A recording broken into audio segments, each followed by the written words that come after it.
عايزه اوريكم بقى هنا ايه. بصوا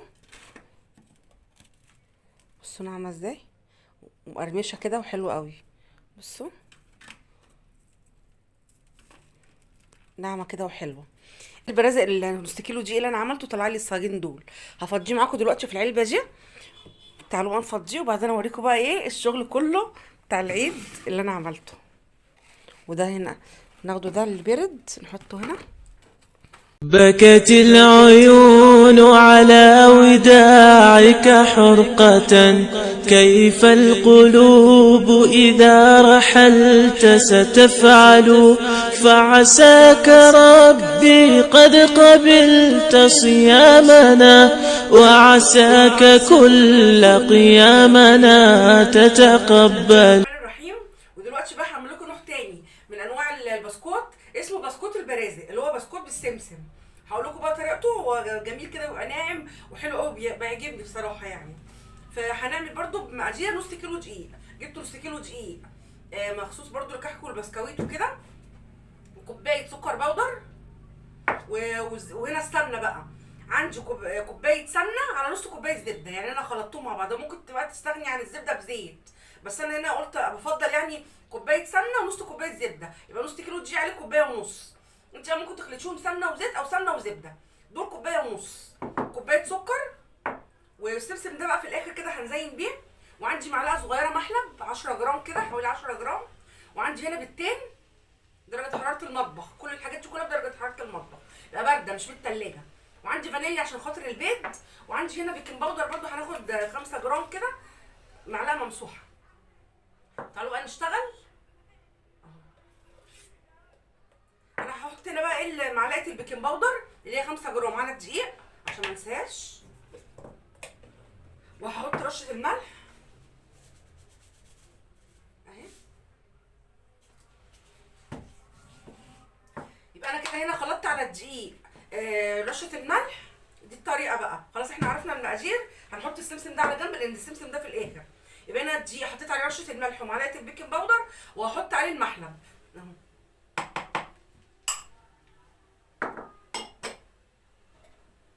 وعندي بقى هنا الزبده والسمنه مع بعض والسكر والبيض والفانيليا. يلا بقى نشتغل. هجيب بقى هنا كده بوله نظيفه وهنزل بالزبده والزيت، بالزبده والسمنه. ده نص كيلو عليه كوبايه ونص، يعني كيلو عليه 3 كوبايات سمنه وزبده. بفضل السمنه والزبده بصراحه بتديها نعومه بتبقى حلوه. ممكن بقى تستخدمي سمنه وزيت كده يعني، بس زبده بس لوحدها لا، ممكن زبده وزيت بقى. هنضرب بقى هنا السمنه مع الزبده مع بعض. احنا هنا ضربنا السمنه مع الزبده لحد ما بقت كريمي كده، يعني فردناها. وبعدين هننزل بكوبايه السكر بعد ما بقت السمنه مع الزبده زي الكريمه كده، بقت كريمه.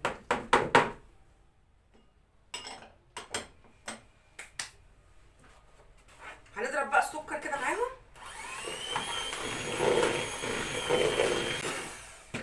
انا ضربت السمنه والزبده مع السكر لحد لونها ما بقى فاتح كده، بقت كريمي ولونها فاتح. هنزل بقى بالبيض وبسيط، هرش عليه الفانيليا، نحط عليه الفانيليا رشه كده بسيطه. هننزل بالبيض بقى بيضه بيضه. انا هنا حطيت الفانيليا على البيض، هنا هننزل بقى بيضه بيضه. اول بيضه اهي. هنضرب كده. البيضه الاولى اختفت، هننزل بقى بالبيضه الثانيه وهنضرب بقى كده لحد البيضه الثانيه كمان ما تختفي. انا هنا خلطت خلاص البيض مع السمنه والسكر والبيض والفانيليا كله اتضرب مع بعضه. هننزل بقى ايه بالخليط البودر دي بقى كده كده.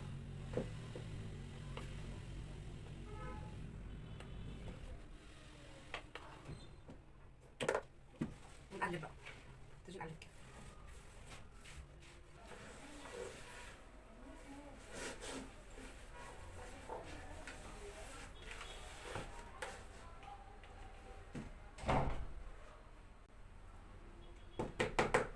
لسه محتاجه ايه رشه صغيره كده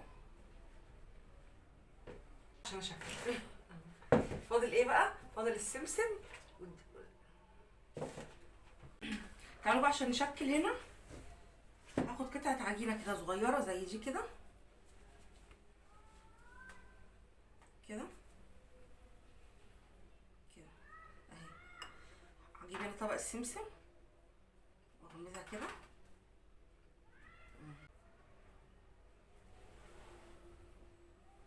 قطعة عجينة كده،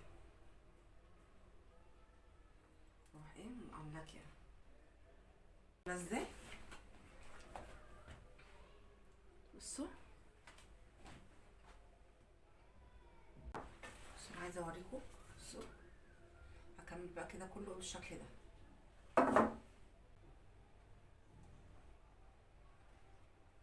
هكمل بقى الصاج كده وارجع لكم. انا هنا بقى خلصت الصاج الاولاني ده، اسمها برازق. بصوا شكلها جميل ازاي، كلها بالسمسم كده، والعجينه بتبقى ناعمه وجميله قوي. تعالوا بقى ندخلها على الفرن. انا خلصت هنا البرازق اهو زي ما انتم شايفين. بصوا قلت اوريها لكم من قريب كده. بصوا حلوه ازاي، طعمها كمان لما بتطلع من الفرن بقى بتبقى ناعمه وجميله زي البسكوت هي بسكوت اسمه بسكوت البرازق. وهندخلها على درجه حراره برضو 180. لسه بقى عندي هنا سمسم اهو، وعندي هنا لسه بقيه العجين. فهخلص بقى الصاج ده هدخله الفرن معاكم على درجه حراره 180 كده زي ما قلت لكم، وبعدين ارجع بقى ايه اكمل. انا مولعه هنا الفرن اهو.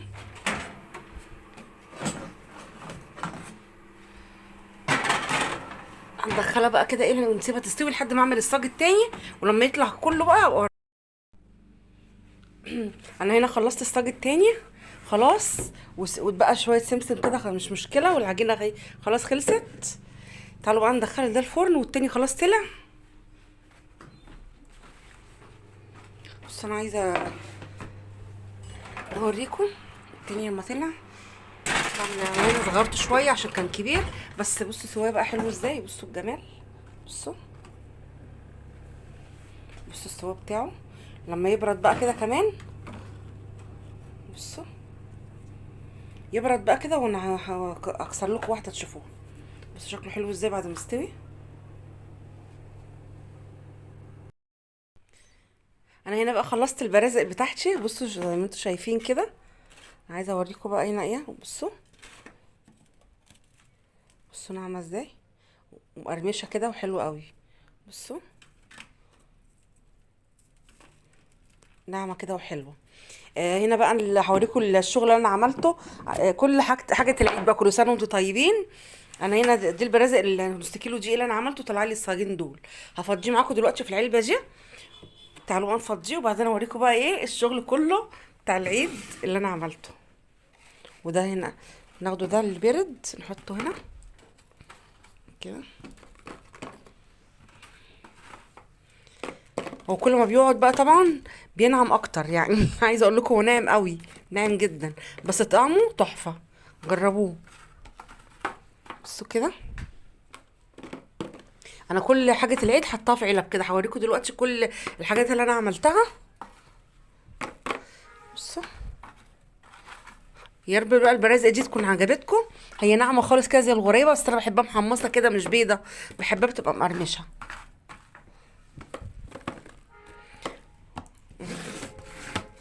وده كمان برد اهو. بصوا السوا بتاعه هنا ما صغرتها كمان شويه، ممكن تصغريها اكتر كمان. انا هنا مصغراها بس عشان كنت مستعجله. انا ساعات بصغرها تبقى قد الغريبايه كده.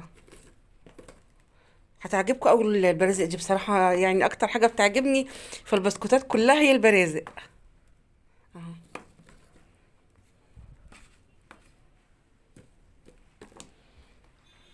أنا قلت هخلص بقى كده الرص رصتها كلها كده في علبه. والله نص كيلو. بصوا جميل ازاي وكتير يعني، يعمل لي كيلو ونص اهو ملا العلبه. وكمان في ناس بيحطوا لها سوداني كده من تحت، بس انا بقى عندي بس كسلت. قلت على ايه بقى، ما بحبش يعني سوداني ولا حاجات كتير كده. لا هو السمسم بس كده كفايه. حلو. بس خلاص انا كده ايه خلصت. عايزه اوريكم بقى شغل العيد اللي انا عملته. بصوا البسكوت بقى، البسكوت الشوكولاته اهو. بصوا جميل ازاي. بصوا بصوا البسكوتيه عامله ازاي، والخطوط بتاعتها واضحه كده وباينه. بصوا. وده البسكوت الفانيليا وريحه جوز الهند. وده بقى بسكوت برتقاله لسه عامله معاكم برضو. يعني العلبه دي كده فيها كيلو ونص بسكوت. كيلو ونص انا عاملاه، بس مش كيلو ونص، ده يعمل كتير قوي بصراحه يعني. يعمل بتاع 5 كيلو بسكوت. هنا ده البسكوت. وده الكحك اللي انا عاملاه، بس قلت مش هرش له بقى ايه السكر لغايه عند التقديم يعني. لما اجي اقدم ابقى ارش له ايه سكر. وده المعمول اللي انا عملته معاكم اول حاجه، ده المعمول. ده المعمول اهو، بصوا الرسمه فيه واضحه ازاي اهو. ده الكحك وده المعمول. وده بسكوت البرازق بقى اللي انا لسه عاملاه معاكم. وده كل اشكال البسكوت بقى، اللي هو الشوكولاته والفانيليا بروح جوز الهند، وده البرتقال. كل اشكال البسكوتات اهي معانا اهي. بصوا البسكوت شكله حلو ازاي ومقرمش. واقول لكم بقى كل سنه وانتم طيبين. انا كده خلصت حاجه العيد. انا هنا كنت خلاص وصلت معاكم بقى لنهايه الفيديو. وده شغل العيد بتاعي، يا رب يكون شغل العيد عجبكم. ده المعمول واضح اهو، المعمول والكحك. وده بسكوت البرازق ناعم جدا. بصوا عايزه اقول لكم ناعم نعومه، يعني كل ما بيقعد بيضيف في البق كده دوبان، عامل زي الغريبه بالظبط. طعمه تحفه، هيعجبكم قوي، جربوه. وده جميع اشكال البسكوت اللي انا عملتها. وانا دلوقتي اكون وصلت معاكم لنهايه الفيديو. وكل سنه وانتم طيبين والف خير والف صحه يا رب. فاستنوا بقى، انتظروني بقى في فيديو جديد. نشوف هنعمل فيه ايه، نكمل بقى بقيه شغلنا ان شاء الله. بس انا كده وريتكم الشغل اللي انا عملته يعني لحد دلوقتي. انا ده المعمول لسه ما بيترشلوش سكر، المعمول بيتاكل كده اهو. وده الكحك بقى، ده اللي لسه هرشله سكر لما اجي اقدم بقى عليه كده ان شاء الله. وده بسكوت البرازق جديد، وجربوه هيعجبكم. وده كل اشكال البسكوت اللي هو بالبرتقال والفانيليا والشوكولاته. ويا رب فيديوهاتي بقى بتاعت العيد تكون عجبتكم وتجربوا شغلي. وكل الحاجات اللي انا عملتها دي ناجحه والله، 10 على 10. شغل فاخر من الاخر. ولو الفيديوهات بتاعتي عجبتكم ولسه ما اشتركتوش في القناه، انزلوا اعملوا اشتراك. كنت معاكم رانيا من قناه بيتش ومطبخي سر سعادتي. وتابعوا الفيديو للاخر. الفيديو لو عجبكم اعملوا لي لايك وكومنت وشير لاصحابكم عشان نكبر عيلتنا الجميله بيكم يا احلى اخوات في الدنيا. كل سنه وانتم طيبين، وانتظروني فيديو جديد ان شاء الله. ويعود علينا وعليكم الايام باليمن والخير والبركات كده. كل سنه وانتم طيبين والف صحه والف خير.